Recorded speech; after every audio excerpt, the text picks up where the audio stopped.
Mitra Lovers, Anda masih mendengarkan 104.9 Mitra FM Purwokerto, All Day All Hits. Emily masih temani Anda, dan sekarang berhubung ini hari Kamis jam 4:30 sore, saatnya kita masuk di segmen Berandai Islami. Dan sudah hadir juga di hadapan saya ada Pak Ulul. Assalamualaikum Pak Ulul. Waalaikumsalam warahmatullahi wabarakatuh. Sudah sekian lama ya akhirnya dipertemukan kembali di Berandai Islami, Mitra Lovers. Gimana kabarnya Pak Ulul? Alhamdulillah nih, meskipun agak badannya gak enak ya ini. Tapi menyempatkan diri ke sini luar biasa sekali. Terima kasih Pak Ulul sudah hadir. Ya, sama-sama. Dan Mitra Lovers, saat ini kita ada di segmen Berandai Islami sampai nanti di jam 5:30 sore bersama dengan Pak Ulul dengan tema makna tahun baru Hijriah. Jadi memang kemarin pas hari Rabu ya, pas banget ya Pak. Kemarin, baru Betul. kemarin itu. Kita merayakan tahun baru Hijriah, Mitra Lovers, dan memang tadinya saya pikir wah kayaknya kayak tahun-tahun sebelumnya nih nggak terlalu meriah gitu kan. Ternyata saya juga agak kaget, ternyata banyak yang antusias untuk ikutan kayak apa tuh Pak, kayak bikin pawai-pawai gitu kan. Ternyata banyak juga ya yang masih excited untuk merayakan tahun baru Hijriah. Dan tadinya saya udah underestimate dulu nih, wah kayaknya sepi deh gitu kan. Gak Tapi seperti ternyata tahun baru yang Masehi ya. Betul. Tapi ternyata antusiasnya luar biasa sekali. Saya juga jadi senang juga ngelihatnya. Nah, ngomongin soal makna tahun baru Hijriah nih Pak Ulul, apa sebenarnya? Kalau misalnya dari Pak Ulul sendiri, makna tahun baru Hijriah itu apa? Sebenarnya saya mengangkat tema ini itu berdasarkan pada sebuah fenomena yang sedang terjadi saat ini gitu kan. Di media sosial itu kan sedang ramai, akhir-akhir ini sedang ramai tentang perbedaan pendapat gitu kan. Betul. Perbedaan pendapat antara ada tentang nasab ini kan yang kita tahu semuanya itu. Ada yang mengatakan ini seperti ini, ada mengatakan ini seperti ini, sehingga terjadi kayak semacam perpecahan, dan itu sampai kepada akar rumput gitu loh. Kemudian banyak orang yang berkomentar lah di media sosial, yang saling menyerang satu sama lain gitu kan, sehingga kelihatan umat Islam ini sangat terpecah belah gitu. Nah, kalau saya memaknai ini adalah sebagai sebuah momentum kita, karena berangkat dari amalan-amalan sunnah yang diajarkan oleh Rasulullah di bulan Muharram ini, itu semua kaitannya dengan ibadah sosial. Termasuk salah satunya itu, meskipun ini tidak ada dalam hadis, tapi kebiasaan para salafus soleh, orang-orang soleh terdahulu, itu ketika bulan Muharram datang itu mereka memperbanyak menjalin silaturahim, berkunjung ke sanak saudara, ke teman, sahabat, dan juga yang lainnya. Maka dengan adanya tahun baru Hijriah ini, saya memaknai marilah kita ini jadikan sebagai sebuah momentum gitu, untuk kita lebih merekatkan ukhuwah kita lagi, untuk lebih, kalau Pak Fuad kemarin kan kalau tidak salah mengangkat tema tentang mencoba memahami sudut pandang orang lain. Betul. Itu ya seperti itulah harusnya kita sebagai sama muslim itu, kalaupun ada perbedaan itu kan perbedaan yang sifatnya itu tidak itu menurut saya tidak benar-benar fundamental gitu kan, hanya sebatas mungkin ya kekurangtahuan antara satu pihak dengan pihak yang lainnya. Mungkin yang di sini mengatakan seperti ini karena punya dasar kayak gini, yang di sini mengatakan seperti punya dasar kayak gini, ya sudah, enggak usah saling mengadu kan, kayak gitu menurut saya itu. Ini momentum di mana tahun baru Hijriah ini kebiasaan para ulama-ulama kita terdahulu itu saling berkunjung, saling kembali merekatkan silaturahim. Yuk kita jadikan sebagai sebuah momentum kita untuk kemudian menjadi titik balik kita untuk kembali merekatkan ukhuwah ini, kembali untuk saling menerima pendapat satu sama lain, untuk saling tidak mengomentari dengan pedas pendapat satu dengan yang lainnya. Kalau bisa ya kita itu diajarkan untuk bermusyawarah, ya kita lakukan aja musyawarah, kita ketemu, datengin orangnya, sehingga itu tidak diumbar di media sosial yang dampaknya itu akan media sosial itu kan seperti media massa ya, dampaknya itu sangat luas sekali, sehingga kemudian orang-orang yang tidak terlalu memahami permasalahan itu pun juga ikut terbawa ke dalam arus tersebut. Nah, ini kan sesuatu yang tidak baik. Menurut saya kalau memang bisa diselesaikan dengan musyawarah, duduk bersama, diskusi bersama, ya selesaikan dengan cara yang seperti itu. Tidak usah kemudian saling melontarkan statement-statement di media sosial yang itu mungkin akan menyeret-nyeret orang yang tidak paham, tidak tahu menahu tentang permasalahan ini. Sehingga menurut saya momentum yang paling tepat melihat fenomena seperti ini, marilah kita jadikan ini sebagai sebuah momentum tahun baru Hijriah ini, itibak kepada para salafus soleh kita untuk saling memaafkan, untuk saling mengeratkan kembali tali silaturahim, untuk saling mendekatkan lagi yang sudah jauh, untuk saling memahami satu sama lain. Seperti itu Mbak Emily itu. Oke. Nah, kalau misalkan di Islam sendiri nih Pak Ulul, biasanya ada anjuran nggak ketika mungkin kita mau masuki tahun baru Islam, ada nggak hal-hal yang mungkin perlu kita lakukan selain mungkin tadi yang sudah disampaikan sama Pak? Iya.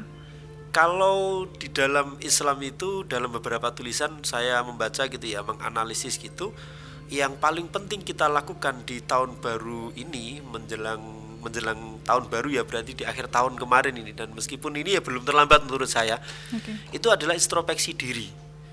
Jadi Islam tuh di dalam Al-Quran, hadis ataupun kebiasaan para ulama itu memang menganjurkan kita untuk selalu berintrospeksi. Nah, jadi meskipun berintrospeksi diri ini tidak harus dilakukan di tahun baru ya, setiap hari kita harus berintrospeksi diri. Ada seorang sahabat itu yang setiap malam itu beliau itu berintrospeksi dan bahkan beliau itu berikrar memaafkan semua orang yang mungkin berbuat salah kepada dia, yang mungkin menyakiti hatinya atau menghibah dia dan juga yang lainnya. Jadi tiap hari itu ada introspeksi. Cuman kebanyakan orang kalau disuruh seperti itu kan, dengan adanya kesibukan kita, banyaknya pikiran kita akan terkadang lupa. Nah, dengan adanya momentum tahun baru ini, dengan tadi ya diceritakan oleh Mbak Emily itu antusiasnya itu sangat besar sekali. Itu kan mengingatkan kita, oh ini tahun baru ya. Selama 1 tahun ini kita sudah melakukan apa nih? Apa yang sudah kita perbuat? Ya, seberapa banyak amalan baik yang kita perbuat? Kemudian seberapa besar kesalahan-kesalahan yang kita buat? Ini harusnya menjadi sebuah introspeksi diri kita itu. Di dalam Al-Quran dikatakan, ya ayyuhalladzina amanu taqullaha wal tanzur nafsum ma qaddamat lighad. Hendaknya kita itu selalu bertakwa kepada Allah dan melihat ya apa yang akan terjadi kepada kita di hari yang akan datang itu. Sehingga di sini ada beberapa yang kemudian menafsirkan, menjadikan ayat ini sebagai perintah Allah untuk kemudian menengok kembali ke belakang itu. Kalau kita melihat ke depan kan otomatis kita juga harus menengok ke belakang, apa yang sudah kita lakukan untuk menghadapi masa depan ini. Kalau dalam konteks Islam kan kayak gitu, kita akan bahagia di akhirat nanti. Masa depan itu kan berarti akhirat ya. Ketika kita juga berbuat baik, melakukan kebaikan, melakukan perintah-perintahnya Allah ketika kita hidup di dunia. Sehingga perintah itu kita harus senantiasa melihat ke depan, itu perintahnya Allah untuk kita juga melihat ke belakang itu. Melihat ke belakang, berintrospeksi diri. Rasulullah juga mengatakan bahwasanya seseorang itu tidak dikatakan bertakwa sampai dia itu menghisap dirinya. Artinya menghitung amal-amal yang dia lakukan, berintrospeksi diri terhadap semua amal yang dia lakukan itu. Nah, ini Al-Quran dan juga Sunnah itu memerintahkan kita untuk senantiasa berintrospeksi diri. Maka di momen tahun baru ini banyak para ulama yang kemudian menyarankan kepada kita, menganjurkan kepada kita untuk melakukan introspeksi diri itu. Terus kemudian ada lagi itu amalan-amalan banyak tuh Mbak, karena semuanya itu berkaitan dengan sosial. Kalau saya lihat itu introspeksi diri, kemudian kita juga dianjurkan berpuasa. Puasa ini kan sebenarnya juga amalan yang melatih kita untuk peka terhadap sosial. Kita dilatih untuk tidak makan dari pagi sampai petang. Supaya apa? Supaya hikmahnya itu kita juga ikut merasakan bagaimana orang-orang yang tidak bisa makan secara penuh setiap harinya itu. Supaya kita lebih empati, hati kita lebih lembut, hati kita lebih memiliki pengertian kepada orang yang tidak punya, memiliki rasa kasih sayang kepada orang yang tidak punya. Itu yang salah satu amalan yang dianjurkan. Jadi amalan yang dianjurkan di bulan Muharram ini di antaranya yang paling utama itu adalah puasa. Dan bahkan dalam satu hadis, puasa yang paling utama setelah puasa Ramadan itu adalah puasa di bulan Muharram, terutama tanggal 10 yang disebut dengan Asyura itu. Nah, tanggal 10. Tapi kemudian para ulama ini macam-macam mengeluarkan pendapatnya. Ada yang berpendapat memang tanggal 10, kemudian ada yang menambahkan tanggal 9 dan tanggal 10. Terus kalau Imam Syafi'i itu di dalam salah satu kitabnya Al-Um itu mengatakan puasa di bulan Muharram itu ya yang dianjurkan adalah 9, 10, 11, 3 hari itu. Ya tergantung ini mitra lovers ini mau melakukan yang mana. Tanggal 10 saja nggak apa-apa, 9, 10 nggak apa-apa, 9, 10, 11 juga lebih bagus. Karena puasa itu memang di samping bentuk ibadah kita kepada Allah, itu juga memiliki efek-efek baik terhadap tubuh kita gitu. Betul. Terhadap tubuh kita itu. Saya kebetulan semalam tuh mendengarkan salah satu channel YouTube gitu ya, dan kebetulan dia membahas tentang puasa gitu. Jadi hakikatnya puasa itu sebenarnya ya melatih hati kita, olahraga dan olah jiwa itu bahasanya dia itu. Olahraga itu kan berarti menyehatkan raga kita. Betul. Menyehatkan raga kita. Jadi kalau konsepnya orang Jawa itu kan ada poso mutih namanya itu. Ya. Poso mutih itu artinya puasa di mana dia hanya makan nasi putih dan minum air putih gitu kan. Puasa mutih itu biasanya dibarengkan dengan seperti puasa orang Islam. Orang Islam kalau puasa kan ya ada buka ada sahur gitu ya. Betul. Orang Jawa dipadukan itu puasa mutih, buka sahur tapi pakai yang putih-putih saja. Nah ini kan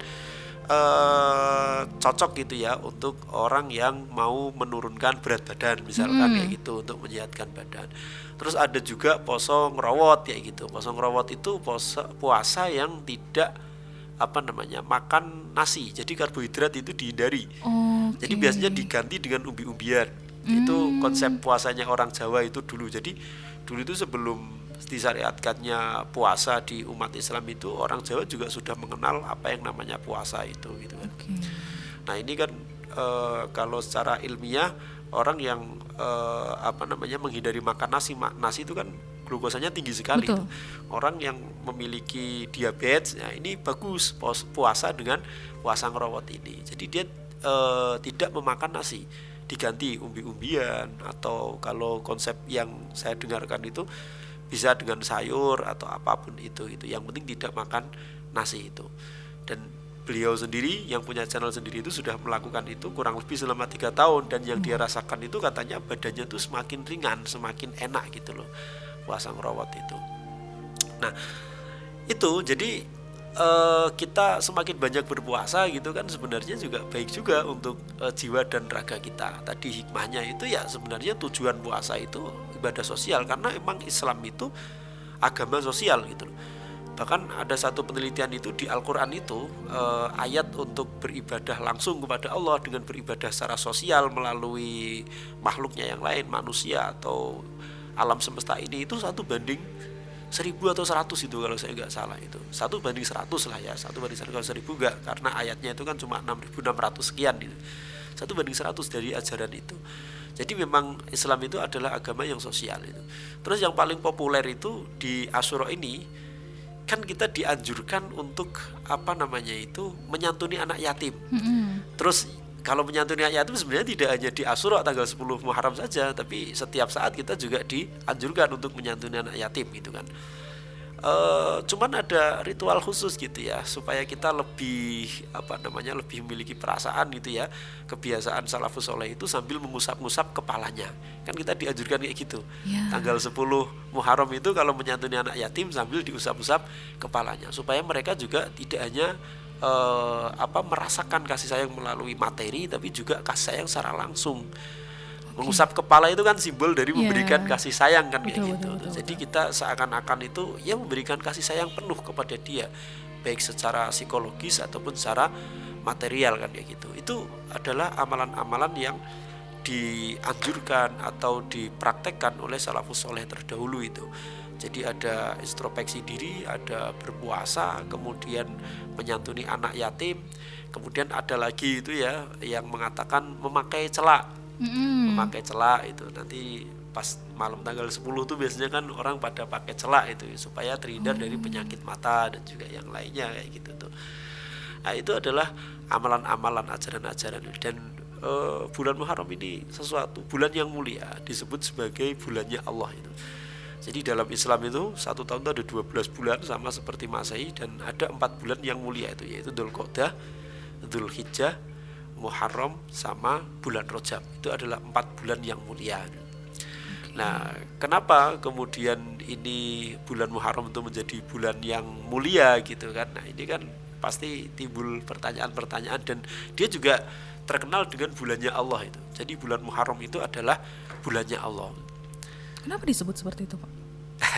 Nah, ini kalau menurut salah satu keterangan ya dari seorang ulama ahli tafsir gitu ya, Jalaluddin As-Suyuti itu, beliau mengatakan kenapa Muharram itu kok disebut sebagai bulannya Allah. Beliau menganalisis itu karena penamaannya. Karena Muharram itu adalah nama Islami itu. Oke. Sebab apa? Sebab 11 bulan yang lainnya itu namanya sudah ada sejak zaman jahiliyah. Hanya Muharram ini yang kemudian jadi dulu itu Muharram itu namanya Safar awal. Jadi orang jahiliyah dulu pun menamakan bulan apa namanya, sekarang kita sebut sebagai bulan Hijriah ya. Itu bulan mereka itu ada Safar awal, Safar sani, kemudian Rajab dan seterusnya. Itu semua penamaan sudah ada sejak zaman jahiliyah, Jumadil awal, Jumadil ula kayak gitu tuh sudah ada sejak zaman jahiliyah. Nah, kemudian setelah datangnya syariat Islam itu, kemudian Safar awal itu diganti dengan nama Muharram oleh Allah ya, berdasarkan syariatnya Allah tentunya. Yang merubah ya Nabi Muhammad, cuman kan atas wahyu dari Allah itu supaya dirubah menjadi Muharram kan kayak gitu. Nah, dari situlah kemudian menurut Jalaluddin As-Suyuti itu, kenapa Muharram itu disebut sebagai bulannya Allah, karena memang dari segi penamaannya Muharram itu adalah nama yang Islami dibandingkan dengan 11 bulan yang lainnya yang merupakan peninggalan dari kaum jahiliyah gitu. Makanya dia disebut sebagai bulannya Allah, dan nama ini dinisbatkan kepada namanya Allah. Salah satu namanya Allah Muharram itu artinya kan mulia, yang mulia itu. Jadi ini bulan yang mulia. Di samping dari artinya yang mulia, juga pemberian namanya itu langsung dari Allah, tidak merupakan warisan dari orang jahiliyah itu. Nah, seperti itu gitu kira-kira ya. Oke, penjelasan yang cukup jelas ya Mitra Lovers. Ini saya juga jadi banyak pertanyaan-pertanyaan yang mungkin akhirnya terjawab sudah oleh Pak Ulul. Baik, Mitra Lovers, untuk Anda yang ingin bertanya secara langsung juga ada waktu ya, silakan di 081326151049 atau via online di 621621. Kita tunggu sampai nanti di jam 5:30 sore Mitra Lovers, dan jangan kemana-mana karena kita akan kembali sesaat lagi. Bahkan ada hadis yang menyatakan, jika kalian lupa sesuatu maka bersolawatlah kepadaku. Insya Allah dengan bersolawat itu kita hatinya akan selalu hidup. Ini dipahami dalam sebuah hadis, perumpamaan orang yang berzikir. Jadi solawat kan bagian dari zikir. Jadi perumpamaan orang yang berzikir dengan orang yang tidak berzikir itu adalah seperti orang yang masih hidup dengan orang yang mati. Dapatkan kecerahan jiwa dengan ilmu agama dan akhlak mulia. Berbagai kajian tentang permasalahan hidup dan masalah keseharian dari sudut pandang Islam akan Anda dapatkan di Beranda Islami. Setiap hari Kamis jam 4:30 sore hanya di Mitra FM Purwokerto. Lagi Mitra Lovers, Anda masih mendengarkan Beranda Islami dan masih dibuka kesempatan untuk Anda yang bertanya secara langsung ya. Boleh lewat SMS ataupun WhatsApp di 081326151049 atau via online di 621621. Masih dengan tema yang sama Mitra Lovers, yaitu makna tahun baru Hijriyah ya. Tadi sudah dijelaskan secara lengkap oleh Pak Ulul mengenai mungkin sejarahnya, terus kenapa bulan Muharram ini menjadi bulan yang mulia ya Pak Ulul ya. Iya. Kemudian gini Pak, biasanya ini kan dikaitkan apalagi dengan orang-orang Jawa ya. Iya. Biasanya tuh kan dikaitkan dengan mungkin bisa kita bilang kejawen. Ada hal-hal yang mungkin dilarang untuk dilakukan ketika masuk di bulan Muharram nih, bulan Suro gitu kan katanya. Iya. Kalau di Islam sendiri ada nggak hal-hal yang mungkin dilarang dilakukan ketika masuk bulan Muharram? Kalau setahu saya ya, di Islam itu kita tidak diperbolehkan perang tuh, saking menghormatinya bulan Muharram itu. Oke. Kita tidak diperbolehkan melakukan perang di bulan Muharram. Itu setahu saya gitu ya. Kalau di Jawa itu kan macam-macam ya, nggak boleh akad nikah dan juga yang lainnya ini. Ini tetap harus kita hargai sebagai sebuah tradisi menurut saya yang perlu dipertahankan dan kita ambil positifnya saja. Artinya kita ambil positifnya itu gimana? Mungkin di Jawa, saya belum riset juga gitu kan. Di Jawa dulu kan berarti Raja Jawa itu ya, Raja Mataram itu yang pertama kali mungkin membuat statement, membuat sebuah aturan dan membuat sebuah isu gitu kan, dikembangkan di masyarakat jika bulan ini itu jangan boleh mantu. Kalau di tempat saya sana itu mitosnya itu karena di bulan ini itu, di bulan Suro itu Ratu Pantai Selatan itu sedang mengadakan mantu gitu, jadi jangan disaingi gitu kan. Oh iya ya, oh begitu, baik. Di tempat saya sana tuh ada mitos-mitos kayak gitu. Okay. Ada apa namanya ya, itu apa ya, beredar di masyarakat sih ya kayak gitu itu. Cuman kita ambil positifnya saja. Kita kan harus selalu berpositif thinking gitu kan. Kita ambil positifnya saja. Mungkin penguasa-penguasa Jawa saat itu, penguasa-penguasa Jawa yang sudah terkontaminasi dengan agama Islam, melarang kita melakukan apapun, pesta pernikahan, menikahkan orang, supaya kita memang bisa fokus untuk melakukan ibadah-ibadah di bulan yang mulia ini. Karena tadi itu ya, di bulan Muharram ini memang lebih kepada tidak untuk kesenangan pribadi, tidak untuk kesenangan sendiri gitu, tapi kita diperintahkan, dianjurkan untuk melakukan kegiatan-kegiatan sosial seperti santunan, bahkan termasuk menyenangkan keluarga gitu ya. Menyenangkan keluarga di bulan Asyura itu ada satu hadis yang mengatakan, man wasa'a ala iyalihi yauma asyura wasa'allahu alaihi sa'ira sanatihi. Barang siapa yang memberikan kelapangan ini artinya ya menyenangkan hatinya, melebihkan uang belanja istrinya, kemudian menyenangkan anak-anaknya, diajak wisata kemana, diajak main kemana, atau kesenangan anaknya apa, misalkan sukanya playground, diajak ke playground 2 jam sepuasnya atau apapun itu, maka kata Allah wasa'allahu, kata Rasulullah itu wasa'allahu alaihi sa'ira sanatihi, maka Allah akan melapangkan rezekinya orang tersebut sepanjang tahun. Nah, ini kan anjuran yang tidak main-main gitu ya. Janjinya itu kan kita akan diberikan kelapangan rezeki selama 1 tahun. Ini artinya kita memang diperintahkan, dianjurkan untuk melakukan kegiatan-kegiatan sosial. Nah, sehingga ketika kita disibukkan dengan persiapan mantu, persiapan menikahkan anak, itu kan hal-hal semacam itu sudah tidak terfikirkan. Kita fokusnya hanya untuk melakukan pesta kan kayak gitu itu. Nah, kita ambil positifnya seperti itu saja. Masalah ini bulannya Ratu Pantai Selatan dan juga yang lainnya, ya kita nggak usah percaya. Kalau saya nggak pernah mempercayai hal semacam itu gitu loh, nggak pernah mempercayai hal semacam itu. Tapi mau seperti apapun, ini adalah sebuah budaya, sebuah tradisi yang kita hidup di Jawa, ya kita harus menghormati orang Jawa. Artinya ketika memang kita tidak diperbolehkan melakukan pesta pernikahan di bulan-bulan ini, ya sudah kan masih ada banyak waktu gitu. Kenapa kita tidak menghormati leluhur kita? Yang penting tidak menuju kepada kemusyrikan sih menurut saya itu.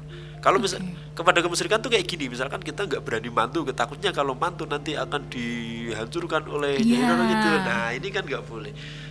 Artinya di sini kita menghormati saja, menghormati orang Jawa. Kan banyak budaya-budaya yang seperti itu gitu. Jadi di Demak sana itu ada istilah geblak, hari geblake mbahmu. Artinya apa tuh? itu hari di mana mbah kita itu meninggal itu. Nah, itu biasanya kita tidak boleh melakukan apapun, tidak boleh bepergian jauh. Kalau yang petani itu tidak boleh memanen padinya, tidak boleh memulai menanam. Pokoknya melakukan perbuatan-perbuatan yang itu menyita fokus kita itu tidak boleh gitu. Katanya nanti nanti akan terjadi malapetaka gitu. Orang zaman dulu tuh kayak gitu, akan terjadi malapetaka. Jadi kamu jangan pergi di hari meninggalnya mbahmu, nanti takutnya kamu tuh kecelakaan atau apa di jalan kayak gitu. Kalau saya menganggapnya seperti ini, itu sebagai pengingat kita saja, sebagai pengingat kita supaya ketika di hari dimana orang tua kita meninggal, saya membayangkan kalau saya bantah itu selesai gitu kan. Sekarang kita punya mbah putri, mbah kakung, punya bapak, punya ibu.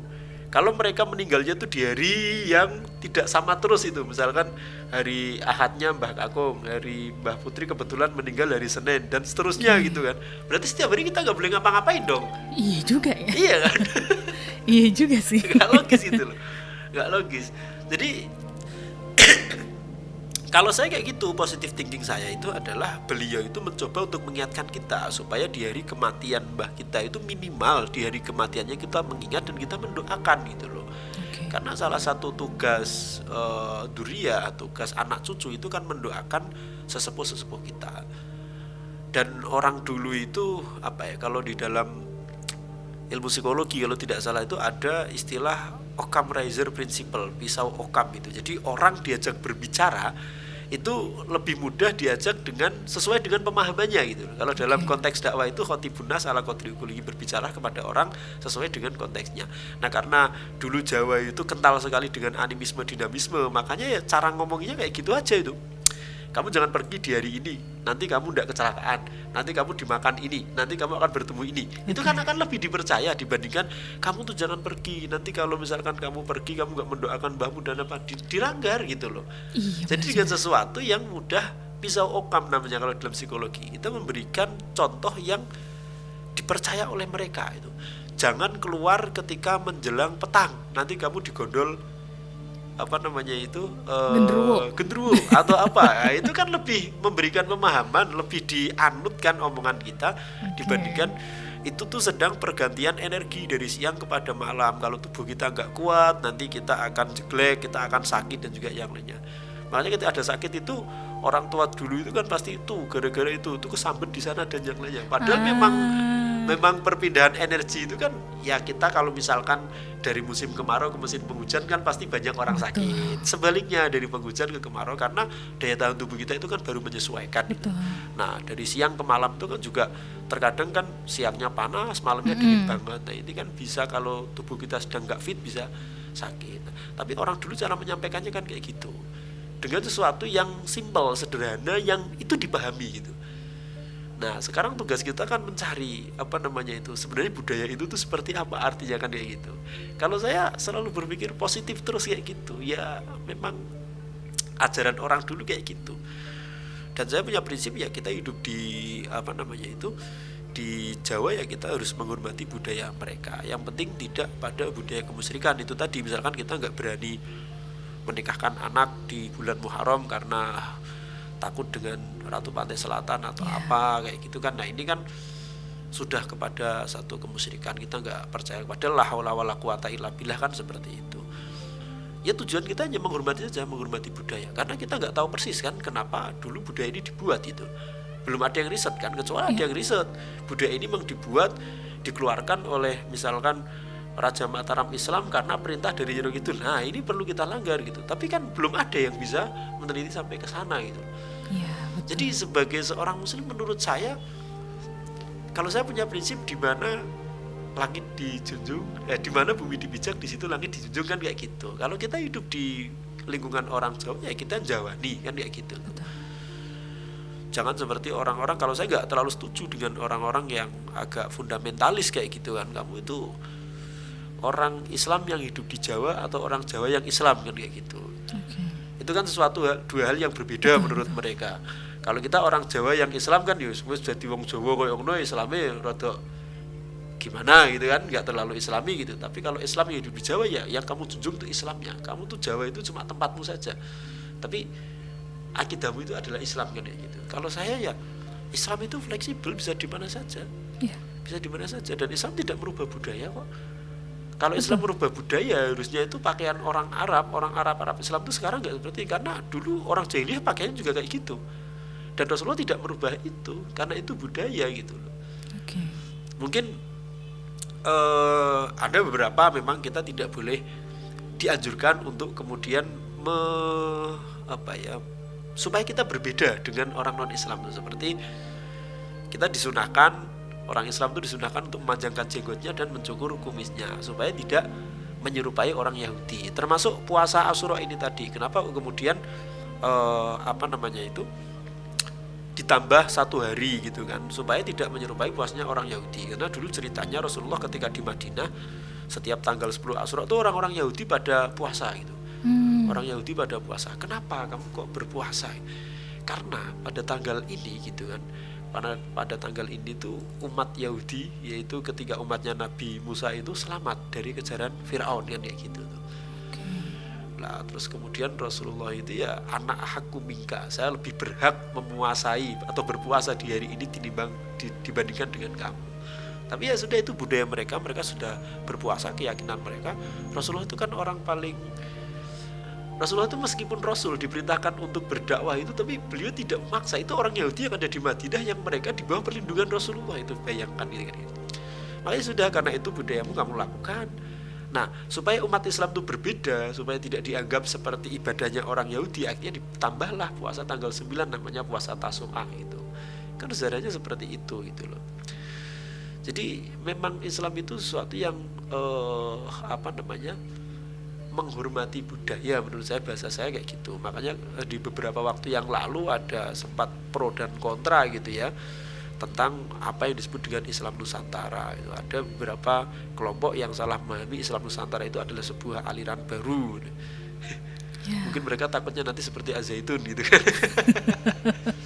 Tapi kan enggak, sebenarnya Islam Nusantara enggak seperti itu. Konsepnya itu tidak seperti itu. Artinya Islam Nusantara itu Islam yang ada di Nusantara. Kalau saya kalau pemahaman atau penjelasan dari Prof. Said Akil itu kan itu tipologi saja, itu tipe-tipe Islam. Kan kita berbeda tuh dengan orang Arab. Orang Indonesia itu ketika sholat ke masjid, berjamaah di masjid itu pakai sarung, pakai baju koko kayak gitu. Kalau orang Arab itu kan pakai jubah kan kayak gitu. Kalau orang India beda lagi. Orang India tuh pakai celana, pakai terus ya baju kurung gitu ya istilahnya itu ya, baju yang panjang selutut, terus kemudian ada ininya. Orang Pakistan beda lagi. Nah, itulah yang disebut dengan khosois atau tipologi keislaman itu. Cara mereka memakai tutup kepala juga beda, menutup aurat itu juga beda, terus bangunan masjidnya juga berbeda. Kan ini disesuaikan dengan budidaya yang dimiliki oleh masing-masing masyarakat itu. Seperti itu. Jadi kalau menyikapi di Jawa ada mitos seperti ini, bagaimana kita hormati saja, selama itu memang tidak berbau kemusyrikan gitu. Nah, kalau berbau kemusyrikan itu perlu diluruskan gitu. Ya karena kita hidup di Jawa, ya kita menghormatilah budaya mereka. Mau seperti apapun itu yang membuat budaya itu kan nenek moyang kita. Masa kita nggak menghormati nenek moyang kita kan? Ya kita hormati. Kalaupun tidak percaya, ya kita hormati. Pokoknya kita menghormati. Intinya seperti itu. Makanya marilah kita jadikan ini sebagai sebuah momentum. Kita diperintahkan di bulan Muharram ini untuk mempererat tali silaturahim, untuk menyenangkan orang lain, untuk berbuat sosial dan juga yang lainnya. Marilah kita itu mencoba, kalau bahasanya Pak Fuad itu, memahami sudut pandang orang lain gitu loh. Kalaupun kita nggak setuju dengan mereka, ya ungkapkan dengan cara yang baik, atau minimal kalau susah terus menimbulkan perpecahan, lebih baik menurut saya itu diam gitu loh. Karena kita nggak menemukan cara, ya sudah. Islam kan mengajarkan lakum dinukum waliyadin itu. Kata Pak Fuad itu mengutip ayat la ikraha fiddin itu. Bahkan sesuatu yang jelas-jelas dianggap benar saja, kita tidak boleh memaksakan untuk ke situ kan itu. Karena supaya sosial kita terjaga gitu, Pak. Sosial kita terjaga, kita berbuat baik kepada sesama manusia. Tugas kita itu kok. Tugas kita itu berbuat baik kepada manusia. Maka ada satu hadis, khairun nas anfa'uhum linnas. Sebaik-baik manusia itu adalah yang bermanfaat untuk manusia. Makanya saya sering mengatakan itu ke mahasiswa atau ke murid-murid saya itu, kalian itu kalau di masyarakat tuh dituntut sebagai seorang muslih. Tidak usah kalian memperlihatkan kesolehan kalian. Soleh itu urusan kalian dengan Allah. Kalau muslih itu artinya orang yang berbuat baik. Nah, jadilah orang yang seperti itu, senantiasa berbuat baik. Kalau masalah kesolehan itu sudah urusanmu sama Allah. Terkadang orang sok-sok soleh terus kemudian menyalahkan ini itu. Nah, ini kan tidak menonjolkan muslihnya, tapi menonjolkan solehnya. Seakan-akan dia paling benar, paling soleh, paling tahu agama, paling dekat dengan Allah, paling tahu penghuni neraka, penghuni surga.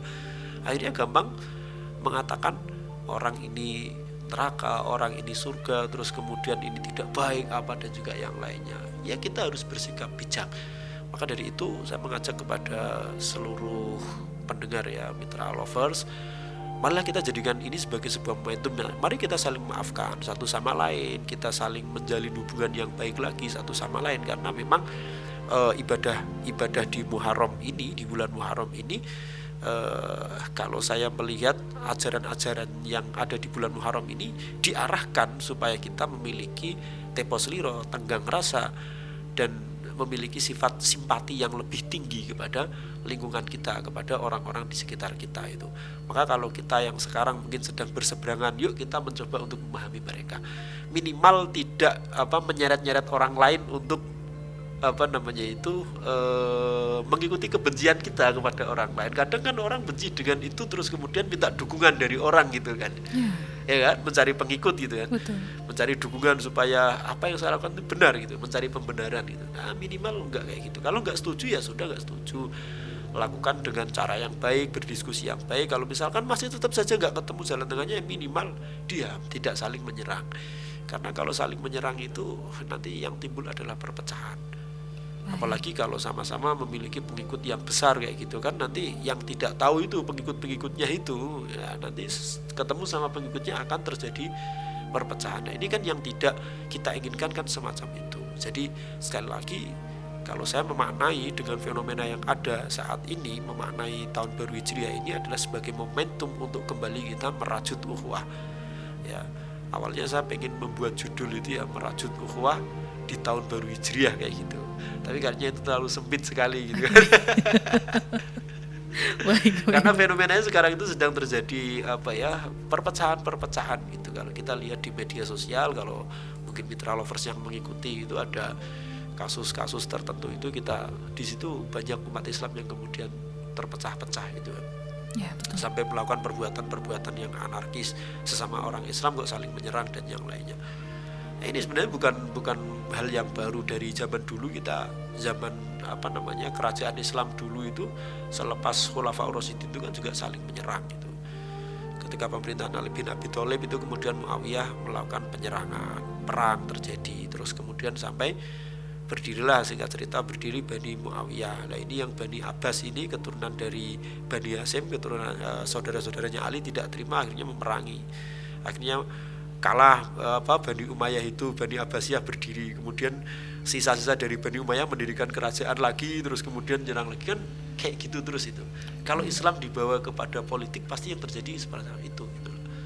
Karena saya teringat quote guru saya itu yang sekarang sudah almarhum Pak Ali Masudi itu, semoga Allah mengampuni dosa-dosanya. Jadi dulu itu beliau mengajar sejarah kebudayaan Islam. Kalau pas tentang bab politik kayak gitu, pokoknya di dalam politik tuh ada satu statement gitu kan, tidak ada teman yang abadi, tidak ada musuh yang abadi. Yang abadi adalah keinginan pribadi gitu.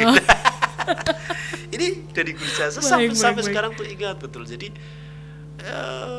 ya seperti itulah, seperti itu. Jadi yang menghancurkan Islam dulu itu, yang menurut saya salah satu faktor terbesarnya itu adalah politik. Gitu. Salah satu faktor terbesarnya itu adalah politik. Makanya jangan kita seret-seret lah. Ya politik silakan berpolitik, tapi jangan bawa-bawa agama kayak gitu kan. Kalau saya setuju gitu. Ya nilai-nilainya saja yang dibawa, nilai-nilai kejujuran, nilai keadilan itu dibawa silakan. Tapi jangan membawa simbol-simbol. Kalau simbol-simbol di bawah itu sudah, yang ada itu kalau berbeda itu kan nanti seakan-akan kamu sendiri yang Islam gitu. Partai kita nggak Islam, padahal kita juga orang Islam. Akhirnya malah saling beradu. Nah, kalau yang di bawah itu adalah value-nya, nilainya. Islam itu adalah agama yang adil. Islam itu adalah agama yang mengajarkan jujur. Islam itu agama yang mengajarkan transparan. Islam itu yang mengajarkan kebaikan dan juga yang lainnya. Nilai-nilai itu dibawa ke dalam politik, enggak apa-apa, bagus itu. Kadang kita kalau mendebat orang itu, jangan bawa-bawa agama ke dalam politik. Loh, kalau orang agamawan tidak masuk politik, kamu rela politik dikuasai oleh orang-orang ini? Kan kayak gitu. Betul. Balikan omongannya gitu. Ya bukan agamanya yang dibawa, nilai-nilai agamanya lah. Gak usah agamanya. Kalau agamanya kadang nanti ujungnya kamu menyalahkan orang lain. Kamu gak ikut kita, gak Islam, gak ikut kita sesat, kayak gitu loh. Kadang kayak gitu loh. Nah, ya nilai-nilainya saja, value-nya saja. Kalau kamu sebagai seorang muslim itu, ya tunjukkan kalau kamu tuh muslim. Jangan katakan kepada semua orang kalau kamu tuh di mana-mana ngomong saya seorang muslim, ikuti saya. Enggak cukup. show them you are Muslim. Tunjukkan kepada orang-orang, tunjukkan kepada mereka kamu itu seorang Muslim. Muslim itu seperti apa? Muslim itu adalah yang sayang kepada sama manusia. Muslim itu yang menebarkan rahmatan lil alamin. Muslim itu yang memberikan penghidupan kepada seluruh umat manusia. Muslim itu yang peduli terhadap sesamanya. Muslim itu yang lain sebagainya. Kan nilai-nilai kita itu seperti itu gitu. Cukup tunjukkan nilai-nilai, maka orang akan respect kepada kita gitu. Dalam ya? Gitu. Baik Pak Ulul, sepertinya ini juga waktu juga ternyata cepat sekali berjalan. Jadi mungkin bisa dikasih closing statementnya. Tapi saya boleh nyempil satu pertanyaan ya Pak Ulul ya, mungkin singkat saja. Bulan Muharram ini kan katanya bulan yang istimewa. Tapi ada juga yang mengatakan bahwa ada yang istimewa juga, yaitu tanggal 10 Muharram. Istimewanya apa di tanggal 10 Muharram? Belum sempat saya sampaikan ya. Jadi ini secara historis ya, Asyura itu secara historis itu banyak terjadi peristiwa-peristiwa besar dalam Islam tuh Mbak. Tadi diantaranya tadi ya,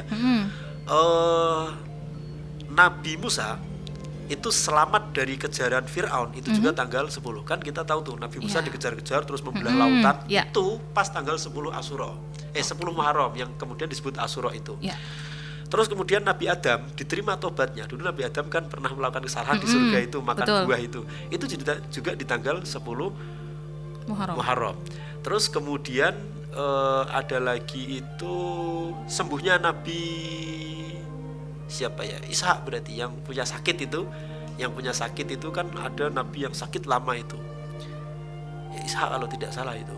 Itu sembuhnya juga pas di 10 Muharram. Terus kemudian mendaratnya Nabi Nuh dari banjir bandang itu. Dari banjir bandang itu juga tanggal 10 Muharram. Jadi memang ada peristiwa-peristiwa besar. Terus ada perang namanya Dzatir Riqah itu juga tanggal 10 Muharram. Terus ada peristiwa yang cukup memilukan gitu ya. Kematian dari cucu Rasulullah Hasan atau Husain itu, saya kurang, atau dua-duanya ya mungkin ya. Itu juga tanggal 10 Muharram itu. Makanya ada peristiwa Karbala kalau pernah mendengar itu ya. Itu biasanya teman-teman Syiah itu yang memperingati tanggal 10 Muharram itu sebagai peristiwa di mana saat itu tuh salah satu cucu Rasulullah itu kepalanya dibunuh, kepalanya dipenggal, kemudian dijadikan kayak semacam bola, dilempar-lempar sana sini itu. Makanya ada peristiwa-peristiwa besar secara historis memang yang terjadi pada 10 Muharram sehingga dianggap sebagai bulan yang mulia, salah satu bulan yang mulia. Kemuliaannya itu ya mungkin karena historisnya itu, terus tadi karena penamaannya saja itu langsung dari Allah gitu. Karena 11 bulan yang lainnya itu ada sejak zaman jahiliyah. Cuma yang Safar awal itu kemudian ketika Islam datang itu dirubah menjadi Muharram. Dan ini juga menjadi, ini kan tahun baru Hijriah 1 Muharram ini sebagai ada peristiwa besar itu kan dihitung dari hijrahnya Rasulullah. Jadi ada peristiwa hijrahnya Rasulullah dari Mekah ke Madinah itu juga di bulan Muharram itu. Nah karena sisi historis, kemudian ada sisi tadi ya penamaan, kemudian ada sisi tadi itu amalan-amalan yang dilakukan memiliki nilai yang lebih gitu kan. Seperti tadi misalkan kita memberikan keluasan rezeki kepada keluarga kita, maka Allah akan membalasnya selama 1 tahun. Terus kemudian puasa yang paling utama setelah bulan Ramadan itu adalah puasa pada bulan Muharram. Nah dari faktor-faktor itulah bulan Muharram itu menjadi salah satu bulan yang mulia itu, karena banyak sekali peristiwa-peristiwa besar yang terjadi pada bulan Muharram, terutama di tanggal 10 Muharram Asyura itu tadi itu. Dan juga penamaan. Terus faktor berikutnya adalah amalan, di mana di bulan itu amalan itu dilipat gandakan. Baik. Oke, mungkin ada yang ditambahkan untuk closingnya, Pak Ulul, silakan. Ya, untuk closingnya saya ingin menguatkan lagi bagaimana kita maknai bulan Muharram tahun baru Hijriah pada kesempatan kali ini, pada tahun ini. Secara konteks kita memang sekarang sedang terjadi perpecahan. Marilah kita jadikan tahun baru Hijriah ini sebagai momentum kita untuk kembali merajut ukhuwah kita, untuk kembali kita bersatu, untuk kembali saling memahami, untuk kembali saling mencintai karena Allah. Baik, terima kasih Pak Ulul untuk kesempatannya di Beranda Islami. Terima kasih sekali untuk Mitra Lovers juga yang sudah mendengarkan dari awal sampai selesai sekarang. Dan semoga kita bisa bertemu kembali di lain waktu ya Pak Ulul ya. Amin. Baik Mitra Lover, selesai sudah Beranda Islami untuk hari ini. Dan jangan lupa selalu dengarkan Beranda Islami setiap hari Kamis jam setengah 5 sore sampai dengan jam setengah 6 sore hanya di Mitra FM Purwokerto. Yang pamit undur diri dan jangan lupa tetapkan Mitra sebagai pilihan terbaik Anda.